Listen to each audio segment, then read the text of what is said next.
High everyone, सरु सरोवर ब्लगमा धेरै स्वागत छ। मासु र अचार बिना खाना नै नरुच्नेहरूको लागि आज मैले लिएर आएकी छु मासुको अचारको रेसिपी। ल सुरु गरौँ है त आजको रेसिपी। सबैभन्दा पहिला मैले 1 केजी बोनलेस चिकनमा नुन र बेसार मिसाएर आधी घण्टाको लागि छोपेर राखिदिएकी छु। त्यसपछि अब मसला बनाउनतर्फ लागौँ। मसलाको लागि लगेकी छु मैले सुकेको खुर्सानी, अनि यता धनिया, जिरा, मेथी, कालो मरिच, सौंफ, कलौंजीको बीज, टिमुर र तोरी। अब यो मसलाहरूलाई लो फ्लेममा रोस्ट गर्ने। यो मसलाहरू यतिको ब्राउन भइसक्यो भने एउटा प्लेटमा निकालेर सेलाउनको लागि छोडिदिने। त्यसपछि यता प्यान बसालेर मैले तोरीको तेल एड गरिदिएँ।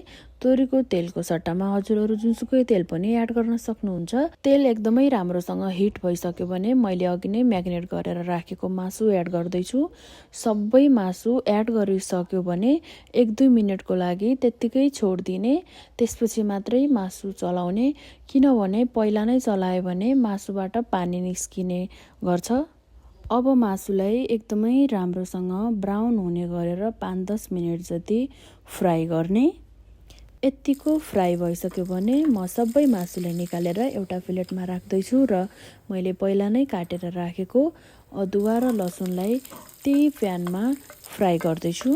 लसुन र अदुवालाई राम्रोसँग फ्राई गरेर यत्तिको ब्राउन भयो भने त्यसपछि मैले अघि नै रोस्ट गरेको मसलाहरू दरदरा पिसेर राखिसकेकी थिएँ। उक्त मसलालाई पनि मैले यसमा एड गरिदिएँ र एकछिन चलाइसक्यो भने मैले मासु एड गरेँ।